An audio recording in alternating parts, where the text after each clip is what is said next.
Hello প্রিয় বন্ধুরা, তো আমরা চলে এসেছি রেস্টুরেন্টে। তো সারাদিন নিচে ব্যস্ত থাকি, ডিউটি থাকে, কাজ আপন আপন কাজ থাকে, তো শান্তি পাওয়া যায় না। তো এই যে চলে এসেছি রাত্রে চা খেতে, কিছু পকোড়া খাবো আমি, সাহিব ভাই, আলমগীর ভাই। তো আলমগীর ভাই কিছু বলবে? খুব ভালো লাগছে। সারাদিন পরে আমরা সাহেব ভাইকে নিয়ে আমরা তিনজনা একসঙ্গে বসে এক জায়গায় চা খাবো। আমরা খুব ভালো লাগছে। তোমরা যদি সাহেব ভাইয়ের সাথে চা খেতে চাও চলে আসবে বন্ধু, টেনশন নাই। তো সাহেব ভাই কিছু বলো। এই আর কি, একটু ঘুরলে মনটা ভালো থাকে, ফ্রি থাকে, কাজের মধ্যে তো থাকেই সব সময়। ঠিক আছে বন্ধুরা, আর আসবে আমাদের প্রেমবাজার ঘুরতে, মনে সুখ পাবে।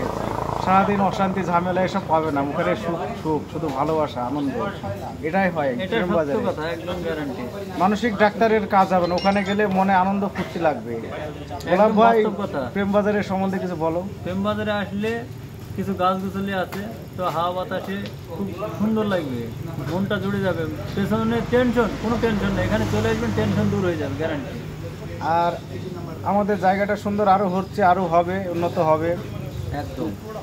আর বন্ধুরা সব আসবে, ভাইরাল ভাইরাল বন্ধুরা আসছে, প্রেমবাজার নিয়ে আসছে আমাদের বন্ধুরা, ভাইরাল ভিউজ অনেক, সেই সব বন্ধু বান্ধবদের নিয়ে আসছে আরো। প্রেমবাজার ভিউ সাইডটি কিন্তু ফরি হচ্ছে গ্যারান্টি। হ্যাঁ, আর গোলাপ দাগ এই আমাদের ভালোবাসার আলম, জায়গাটা হচ্ছে প্রেমবাজার। ওখানে সবুজ প্রাকৃতিক এবং সুন্দর যে একটা হাওয়া, হ্যাঁ, হাওয়ার সঙ্গে একটা আমাদের প্রেম তৈরি হয়ে গেছে। এই জায়গাটার নাম ওখানে হচ্ছে গেলে প্রেমবাজার। মনে শান্তি আসে আলাদা একটা। মনটা ফ্রি সবুজ প্রাকৃতিক জায়গাটা খুব সুন্দর, এসিতে হাওয়া থেকে কোনো কাজ হয় না, কিন্তু একটা যে প্রাকৃতিকের সঙ্গে থাকলে ভালো লাগে, সবাই আসে, এই জন্যই তো আসে, এসির হাওয়া ছেড়ে ওখানে ঘুরতে আসে। তাই বন্ধুরা ভালো থেকেও আসবে, কেউ বন্ধুরা চলে আসবেন, আর বেশি করে লাইক শেয়ার আর ভিউজ চাই, ফলো করবেন। ভালোবাসি পাশাপাশি করলে হবে না, একটু শেয়ারও করবেন বন্ধুরা। হ্যাঁ।